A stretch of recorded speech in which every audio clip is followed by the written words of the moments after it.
Thanks for staying with us. Now, who doesn't love a good nap? I certainly do. But is it literally helping us or just making us groggier? To answer that question, we're joined in studio by body clock expert and immunologist at the Royal College of Surgeons, Dr. Annie Curtis. Good morning. How are you, Annie? Good morning to Annie. Lovely to have... There's so many questions that have come in and so many questions here. So, napping during adulthood, good or bad? It is potentially a very good thing. So one of the things that we find about people who nap... Now, we're going to talk about the ideal nap. Yeah. But for people who nap in the ideal situation, it can really increase their cognitive function, so their memory. So they've done loads of tests on this. And, you know, a good nap increases that aspect by about 20%. Wow. The second thing that napping does, it almost gives us a more rose-tinted version of the world. So it's all about emotional regulation. So we see this in toddlers. So, for example, if a toddler doesn't get their afternoon nap, they're cranky. They certainly don't come out their best self. So this emotional regulation is very important. And the reason for that is we've two parts of the brain, the prefrontal cortex and kind of the lizard brain.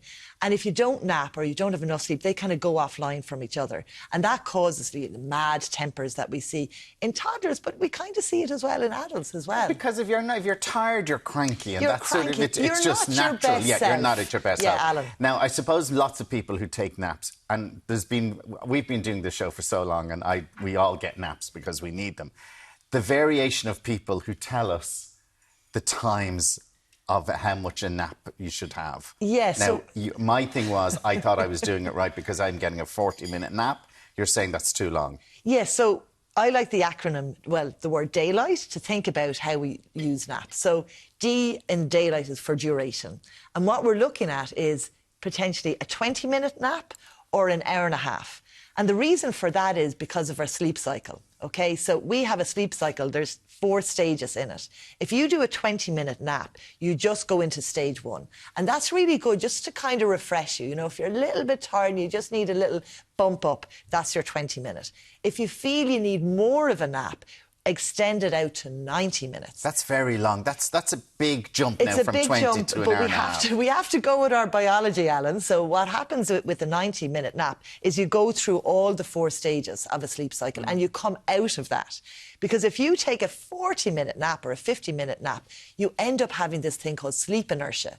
Now, sleep inertia is like, my analogy of it is, do you remember back in the day, we used to have the old cars, and if it was a real frosty morning, you used to go out and you used to start the car to get it warm. Mm-hmm. That's sleep inertia. Sleep inertia is kind of this residue that's over us, and it takes a while for us to sort of throw that off and be back to normality. So is that why sometimes after a nap and people don't like them is because they can feel a bit groggy or a bit sick if they haven't gone through one cycle or all the cycles? Exactly. That's that feeling of dizziness, sort of, you know, nausea, like stomach upset, and that sort of turns people off naps. And I think that can be a bad thing. We have to understand that. There's Sharon asks, I like to have a nap pretty much every day during the week. But should I be having my naps at the same time? Liam, I only sleep around 5 hours every night because of my work hours, but I do nap for 1 to 2 hours in the afternoon. Is it bad if you feel the need to nap every day? No. Well, I suppose you need to look at what your nighttime sleep is like. If you're getting less than 7 to 9 hours, like adults need 7 to 9 hours of sleep. Now, everyone is individual. It's like your own fingerprint, what you need. But these people who say, oh, I can get by in 5 hours a day, I just don't get it. I don't believe it, to be honest with you. Either they are napping in the afternoon or they're highly sleep deprived and they're probably self-medicating their sleep with caffeine. OK. Right. Yeah. To kind of keep them going. I suppose, is there a perfect way of going into the nap?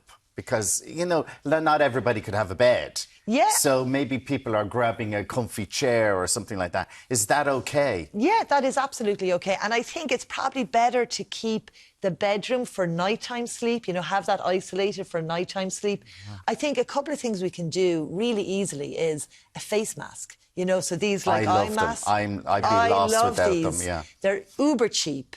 And if you're trying to get a nap, what you're trying to do as well is to signal the body that it's dark really quickly. And that's what an eye mask does. And I've found since I've been wearing an eye mask for my naps that I come out of the nap kind of more naturally as well.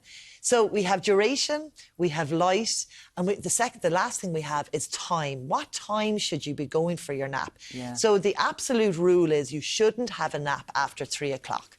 And the reason for that is if you have a nap, you kind of take away some of your sleep debt, and you need to build up the sleep debt to be able to go sleep at night. Yeah. It's kind of like having a snack right before your dinner. If you have a snack right before your dinner, you're not that hungry because there's not that much time. So they're the 3 things I would say. Okay, Liam, who said I only sleep 5 hours a night because of his work hours, he naps for 1 to 2 hours in the afternoon. Does napping actually make up for lost sleep? There's nothing that substitutes for nighttime sleep. So you're always looking at your nighttime sleep and making sure you're getting that good quality 7 to 9 hours. Like, prioritise sleep, Muireann. You know, that's what we should be doing. Like, some people would say, some sleep experts would say, set an alarm clock for going to bed, not for getting up, so that you can truly get enough of those hours. Like, they say that, you know, 1 hour before 12 midnight is better than 2 hours after midnight. Yeah. So you want to, where we want to be increasing the sleep is, you know, earlier. And also,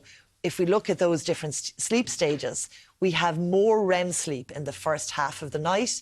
That's that like daydreaming sleep. That's absolutely critical for our creativity and our proper functioning. So it's not like the sleep cycles are the same as they go through the night. You have more REM at the start of the night, and then you've more non-REM, you know, coming into the early morning hours. Can you actually catch up on your sleep at the weekends? Does that make any difference? If, like, sometimes you'd be like, oh, I'd sleep a Friday night for 10 hours where I'm only getting 5 hours during the week. That's what we're doing. That's what most of us are doing. You know, we're having shorter sleeps during the weekday because of work commitments, and then we're having longer sleeps during the weekend. Look, it's better than nothing. Okay. But what we're you've doing done the damage already by not having what you're doing is, I love these terms, it's called social jet lag. So you're sort of giving yourself jet lag just in your own country, not due to travel. Can I ask you something really quickly? Sinead, she's got a small baby, wakes every 3 hours at night. I sleep for about 2 of these hours each time. I'm getting about 4 to 5 hours of sleep at night, but it's very broken. Is broken sleep bad for me? Yes. Yeah, okay. I feel her pain, though, because, you know, we had 2 young girls as well, and at that point